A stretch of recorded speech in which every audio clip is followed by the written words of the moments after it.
Dream girl 1-2।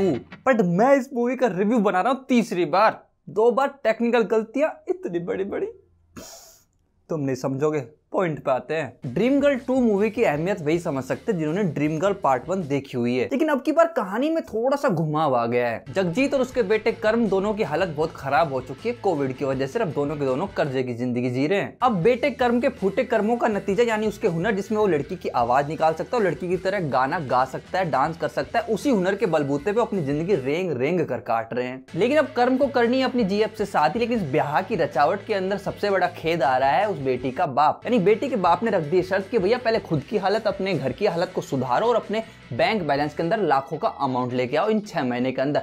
लेकिन भैया वो अमाउंट अचानक से 6 महीने में कैसे आ जाएगा? उसी 6 महीने के अमाउंट को पूरा करने के चक्कर में भाई साहब कर्म से बन जाते हैं पूजा। अब ये पूजा ना जाने कितनों की ड्रीम गर्ल बन जाती है पार्ट 1 की ही तरह, और अब हर किसी को इससे आस की हो चुकी है। अब देखना ये है कि जितने भी ये रायते फैले उस रायते को कैसे समेटता है ये कर्म, या फिर इस कर्म का हो जाता है कर्म कांड। ड्रीम गर्ल पार्ट 1 की लगभग पूरी कास्ट को रीयूज किया गया है, हालांकि इसमें नए नए कॉमेडी के धुरंधर भी ऐड हुए हैं। गजब। लेकिन भैया एक बात पहले बता देता हूं कि ड्रीम गर्ल पार्ट 1 जितना फनी ये पार्ट नहीं है, लेकिन इसका मतलब ये नहीं है कि ये देखने लायक भी नहीं है। तो फिर कितना देखने लायक है वो इस वीडियो में मैं बताने वाला हूं। तो भैया पहली बात तो ये समझ लो कि ड्रीम गर्ल पार्ट 1 की डिट्टो कॉपी हो सकती है हर तरीके से, बस कहानी में बदलाव है क्योंकि डायरेक्टर भी सेम है, राज शांडिल्य जी। सांड और शांड में फर्क होता है, सै सलेट और सै सलगम में। ढंग से सुना करो। अब यदि किसी को इस मूवी को लेके अपना दिमाग खराब करना ही हो ना, तो भाई साहब मैं उसको एक सलाह दूंगा कि इस मूवी के अंदर लॉजिक ढूंढना शुरू कर दो। हैं?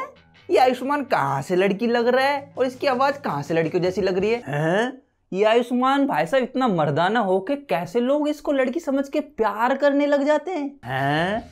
ये आयुष्मान जिस जिगरी दोस्त के साथ बचपन से रह रहा है वही जिगरी दोस्त इसको लड़की बनने के बाद पहचान नहीं रहा है। कैसी बात? इसी तरह के कुछ सवाल है जो कि आपके दिल और दिमाग के दरवाजे को ऐसे खटखटाएंगे, लेकिन उनको बोल देना भैया डोर क्लोज, आप बाहर जाओ, क्योंकि फिर मजा खराब हो जाएगा। इस मूवी के अंदर लॉजिक ढूंढने मत बैठना, बस जो कॉमेडी चल रही है उसको एंजॉय करना, अच्छा एंजॉय करोगे। मूवी का स्क्रीन प्ले अनएक्सपेक्टेडली बहुत फास्ट है। स्टार्टिंग के 20 मिनट में मूवी का लगभग पूरा प्लॉट सेट हो जाता है और बाद में तो सिर्फ कॉमेडी कॉमेडी कॉमेडी कॉमेडी होती रहती है। लेकिन ये कॉमेडी कॉमेडी कॉमेडी कॉमेडी कितनी कॉमेडी है वो बताता हूँ। ये डिसेंट सी कॉमेडी है, आप पेट पकड़ के हंसते हो ऐसा कुछ भी नहीं होगा, पर डिसेंट सी कॉमेडी आपको डिलीवर होगी ही होगी। हर तीसरे डायलॉग में आप हंस के मुस्कुराओगे। बाकी भैया मीम की दुनिया से भी इसमें 2-3 मीम के जोक्स उठाए गए हैं, जैसे कि भैया नागिन डांस करते हुए बंदे को बोला जा रहा है क्या नागमणि लेके मानेगा, राउंड टू हेल का डायलॉग आई थिंक ये। वहीं पे भैया एकदम से वक्त बदल दिया, जज्बात बदल दिया, जेंडर बदल दिया, इस तरह के मीम भी इसके अंदर यूज करे गए हैं। राजपाल यादव जी, परेश रावल जी, अन्नू कपूर जी और यहाँ तक कि विजय राज जी ने भाई साहब इस मूवी के अंदर 4 चांद लगाए हैं। आयुष्मान खुराना ने इस मूवी को बस संभाला है, लेकिन इन बंदों ने भाई साहब जान डाली है, जान। इसमें से भाई साहब विजय राज तो जब जब स्क्रीन पे आ रहे थे कॉमेडी जम के कर रहे थे। अभिषेक बनर्जी का पार्ट फर्स्ट में कॉमेडी सेंस ज्यादा था, इसके अंदर कॉमेडी सेंस कम है, पर जितना भी है वो अच्छा खासा है। हालांकि इनकी आज एक वेब सीरीज रिलीज हुई है जिसका नाम है आखिरी सच, मैं वो भी देख के जल्दी रिव्यू करूंगा, देख लेना। यार तू सबके बारे में बात कर रहा है, उसके बारे में बात करना, ये लीड हीरोइन के बारे में अनन्या पांडे, पता नहीं तू उसके बारे में नहीं बोल रहा है, सबके बारे में बात कर रहा है। अरे भाई तो उसके बारे में खास बात जब करूँ जब खास सीन हो उसके।